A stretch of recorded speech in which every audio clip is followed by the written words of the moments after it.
Hey guys, it's Bridget with Line Creek Gardens, and today I'm working in the kitchen. I'm canning some pinto beans, and I thought that I would make some non-sourdough bread. I know everybody loves sourdough bread, but every now and then you want a really soft, fluffy white bread, and so that's what I'm going to make today.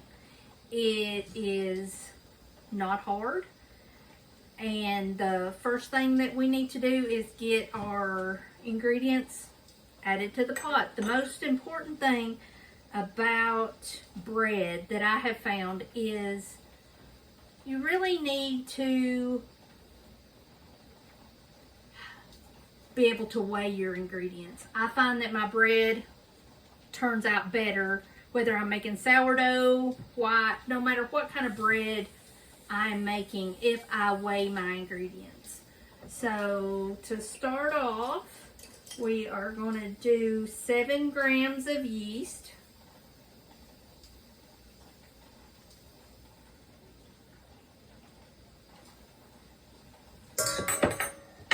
And then we're going to do 10 grams of sugar. You could also use honey.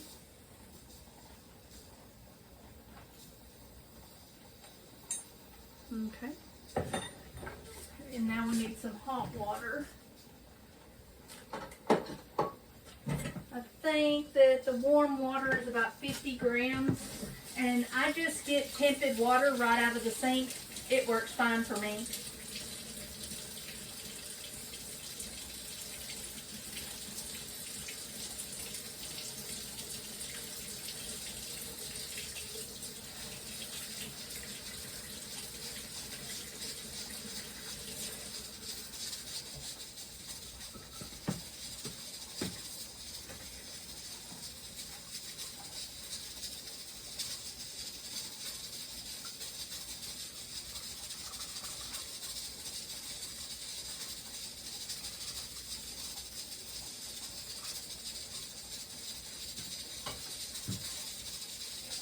I'm just going to stir that up just a little bit.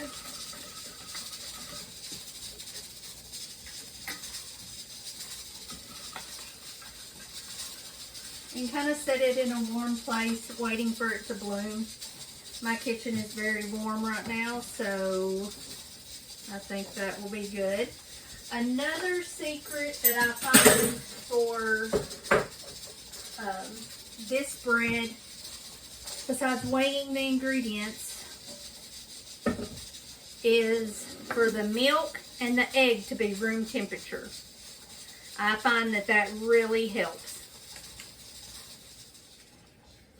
This recipe calls for 430 grams of bread flour, all-purpose flour. I always use bread flour.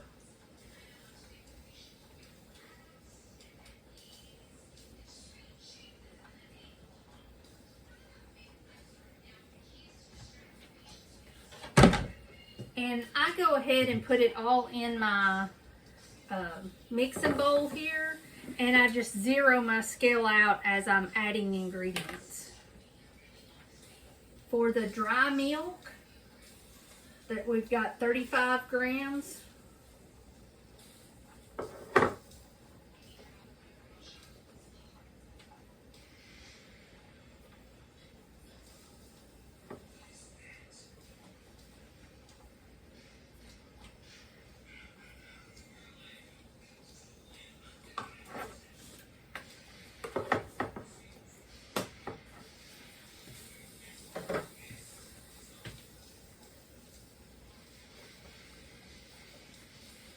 Then we need 2 grams of salt.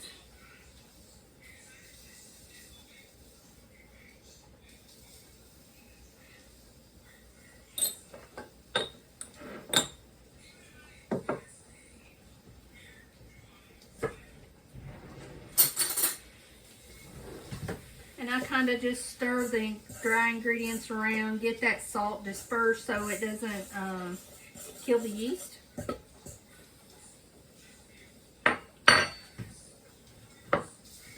I'm going to go ahead and get this put in my mixer. Use a dough hook.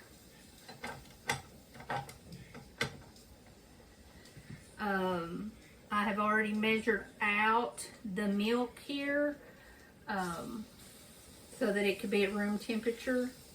And I'll put the complete recipe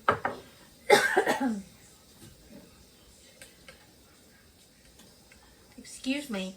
I'll put the complete ingredients and recipe down in the description. I'm adding the yeast and water and sugar mixture. And then we need to add 1 egg. And it's also at room temperature.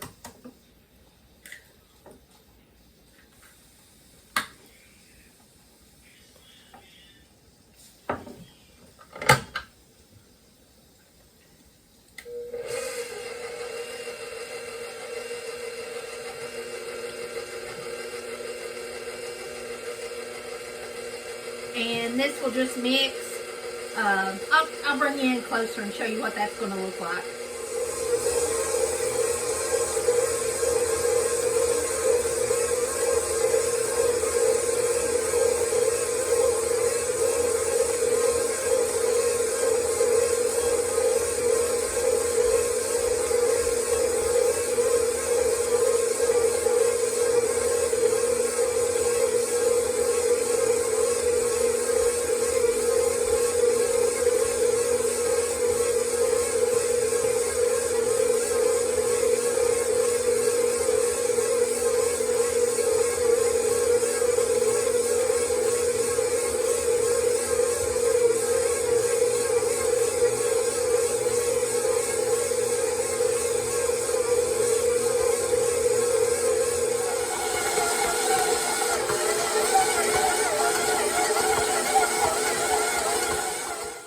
Okay, after your dough has been mixing for about 10 minutes, sometimes it'll come together quicker than others, but if you noticed how the dough started pulling away from the side of the bowl, so that's kind of what you're looking for here. And then we're going to add 60 grams of unsalted butter to this dough.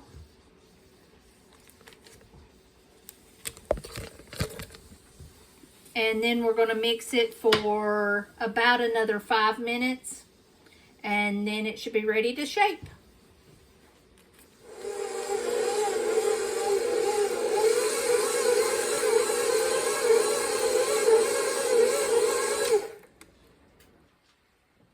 Now that the dough, the butter is all incorporated into the dough, I just get in here with my hands and I make it into a smooth ball. You can put this out on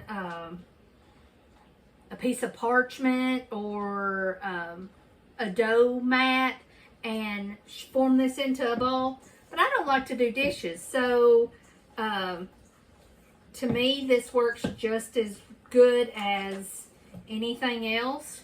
I just pick it up with my hands and I just keep folding and tucking until I get a smooth ball of dough. If you want to follow the recipe, you know, put this out on a mat, work it, scrape with your dough scraper into a smooth ball. You just want it to be kind of a tight ball. And then you would put it back into a greased pan or a bowl.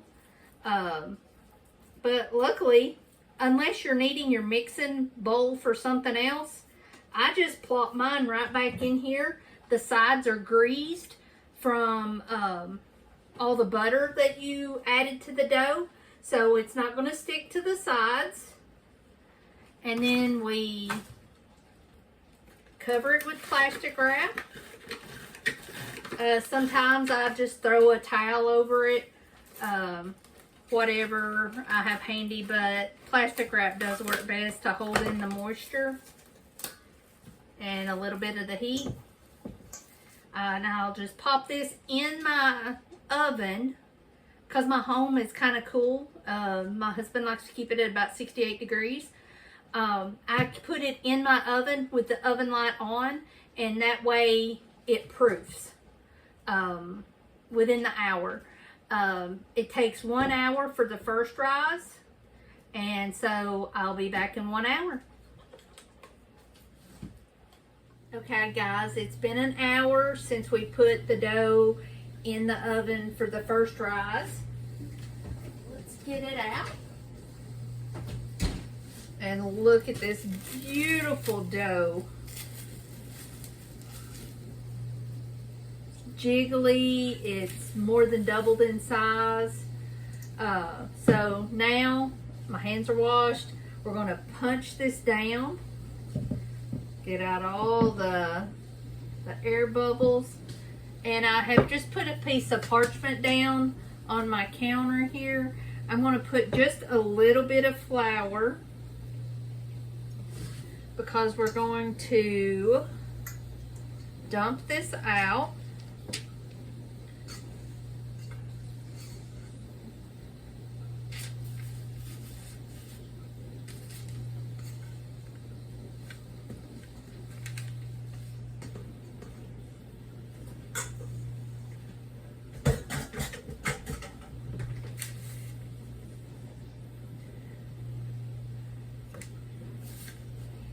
And now I just kind of work the dough just a little bit. You want to kind of flatten it out into a rectangle. If you have the smaller loaf pans, this makes 2 loaves of bread. I have the larger loaf pan, so this makes 1 large round top loaf of bread in the larger one. If you've got the smaller normal size loaf pans, it'll make 2 loaves. So if you're making using the smaller loaf pans, just divide your dough in half and do the process twice. And kind of stretch that out a little bit. And then all you do is roll it up on itself like this, and I tuck the ends in as I'm rolling it so that it fits nicely in my pan. And I want it kind of tight as I'm rolling it. And I'll put the pan right there. And I always put the seam side down.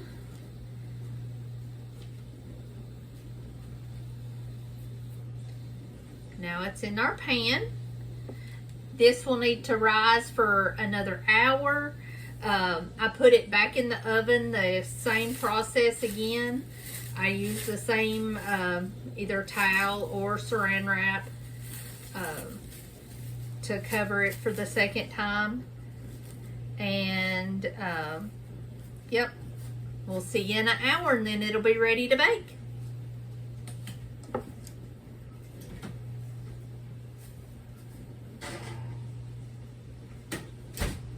Okay, it's been about an hour since we put it in the oven for its second proof. It has more than doubled in size. And like I said, this normally makes 2 loaves, but I wanted a big round top loaf of bread. I'm going to put it in the oven at 350 degrees for about 25 to 30 minutes.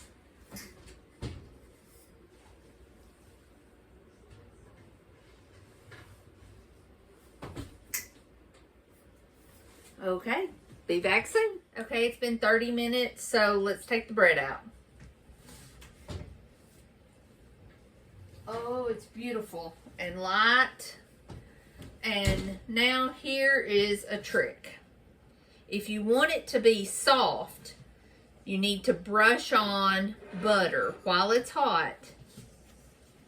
You'll just brush butter all over the top.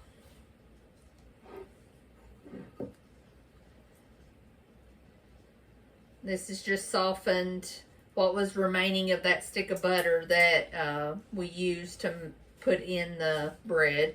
So it's unsalted. But you could use salted butter. It doesn't matter. But yeah, you'll just coat the whole loaf with that. I do let it rest in the pan just a little bit for a little while, and then I will put it onto a cooling rack to finish cooling before we cut into it. All right. Well, when my daughter gets home from work, she'll have a good, delicious piece of bread to go with supper. All right. Till next time. Thanks. Bye.